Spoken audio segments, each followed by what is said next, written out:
Assalamu alaikum. My name is Sehrish Tabassum. My ID is MS1604000429.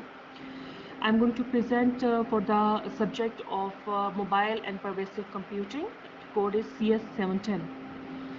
Paper on which I'm going to present, the title of the paper was Journey from 1G to 5G and its impact on mobile computing. What was the objective? Why I wrote this paper? What was the thing in my mind? I want to determine like what's the progress of mobile network generations is going on, and in this progress, what is the role of 4G? Of course, from 1G, 2G, 3G till 4G, but mainly we focus on 4G because nowadays 4G is most widely used throughout the world, along with the development of 5G, like how it is changing from 4G to 5G. What are the different factors which are being influenced to role for the 5G? Then what is the performance of 4G throughout the world? How it's going, in which countries 4G is working, and what is the speed of it, and all that. And then I have made kind of a comparison between three smartphones, three leading smartphones of today, and which I will tell you when we'll go to that part of the paper. First of all, come up with the introduction. So, what is mobile computing?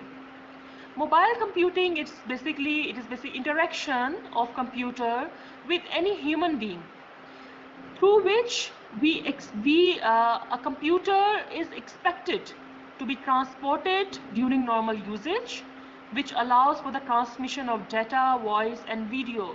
So mainly it means we are saying that with mobility, something is controlled with the help of computer.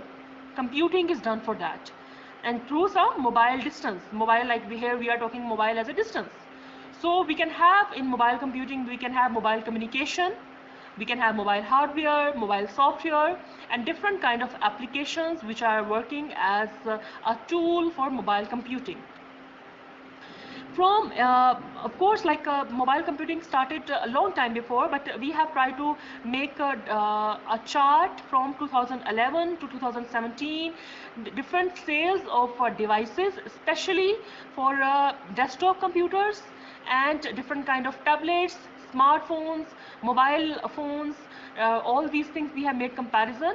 And here in these things we find that mobile phones are leading among all. Their sales are maximum. So which feature is being influenced for the sale of mobile phone as compared to like a PC or a laptop or a tablet? Like why mobile phones? Of course, two things come in our mind. First thing is that it is portable. It is portable, like I can take it anywhere, wherever I go, and I am being provided with the same facilities which any computer will provide me. Like I can have same tools, I can have same applications. So why I should take any big laptop with me to carry? So I should go with a portable feature, portable thing which can provide me maximum efficiency, maximum work along with the same features. So that's why smartphones are leading everywhere as compared to any other technology, or as compared to any other tool. Then in the background part of the paper, we have tried to put focus on the different mobile generations, mobile communication generations, like starting from first generation, that it was introduced in 1970. They were working mainly on kind of analog technology. Then different kind of features were also being provided for that. Then second generation, which was introduced in almost in 1990s, some people say like in late 1980s. And here a circuit switch data communication service was produced, where speed was a kind of a limited. So here it was mainly for voice communication using digital signal. Like in 1G we were working with the analog signals. Then third generation, it came in 1990s, late 1990s, and with combined features of high-speed mobile access, through IP services, IP-based services. So here different standards were working, like UMTS, that follows a set of standards under IMT 2000, which was governed by ITU. So here 3G, it permits fast mobile internet access and data transmission along with additional services. Like additional services are like mobile television, GPS service, video call service, video conferencing service. So here in 3G we were having more extended services as compared to 1G and 2G. Then fourth generation, it emerged around 2010, and this ought to provide the capacity of exceptionally smooth worldwide network universally at lower cost. So mainly what we are leading towards high speed with minimum cost. Like where we don't have to carry all this equipment or the things with us, we can go with the minimum equipment with extra functionality and with minimum cost. So in 4G these features were provided to us. So in 4G, high efficiency of spectrum was there, very low inactivity, high quality, simplified architecture of protocols was there, and power consumption was also can be more if we have more cost feature. Then we did a little survey here where I work only, and here I searched that people are using which kind of mobile communication network. So most of the people, they were working with the 4G, some were working with 3G also, but maximum was working with 4G till 5G like was not introduced here. So after that, in the 4G role, we know that in 4G there was role of LTE and LTA. So here, what was its role and why it was introduced? Like LTE, it is evolutionary path from LTE release 8. In LTA released this technology, this satisfy IMTA system requirements. And what are these requirements? Like here they mainly provide new capabilities that IMT provides. So these systems, they provide a variety of services of telecommunication, like advanced mobile services, and they are supported by mobile as well as fixed network also. They are broadly using packet based approach. So these were the things which were provided by LTE. Then we try to make a comparison between mobile of 1G, mobile of 2G, 3G, 4G, and mainly in our 4G, the main feature was of LTE and LTE Advanced. This was the main feature. So after that, we come to the comparison of 1G, 2G, 3G, 4G, and 5G.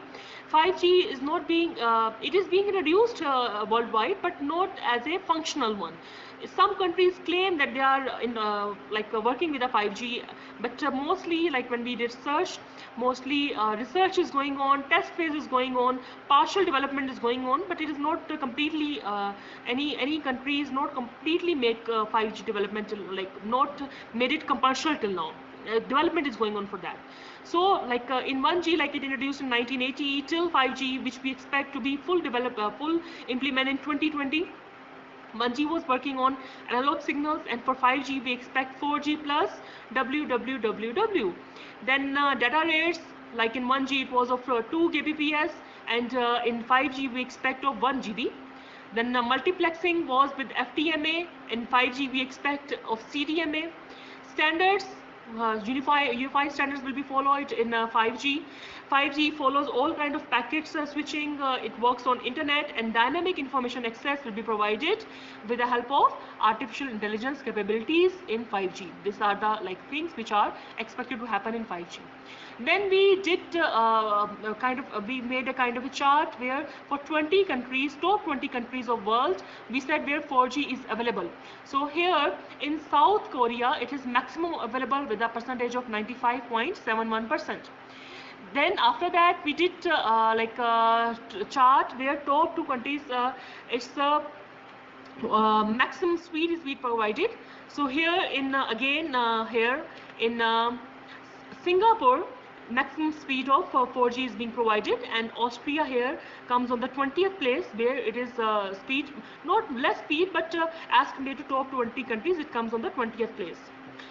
Then we list out some countries where development of 5G is going on, where 5G research is going on, trials are going on, where 5G partial is being implemented, and where 5G commercial is being introduced. Commercially, it is not introduced anywhere till now, but development and partial tests are going in many countries, which is being enclosed in the paper. Then we did comparison of 3 smartphones. We did comparison, this we did in terms of mobile computing for Samsung Galaxy Note 8, Apple iPhone, and Nokia. We did a comparison for that, and at the end we did come on the conclusion that how these mobile communication network generations have changed from 1G to 5G, which kind of facilities are being provided, how it has changed our real lives, and what is the role of smartphones there. All this we concluded in our paper, and at the end comes our abstract. Thank you so much.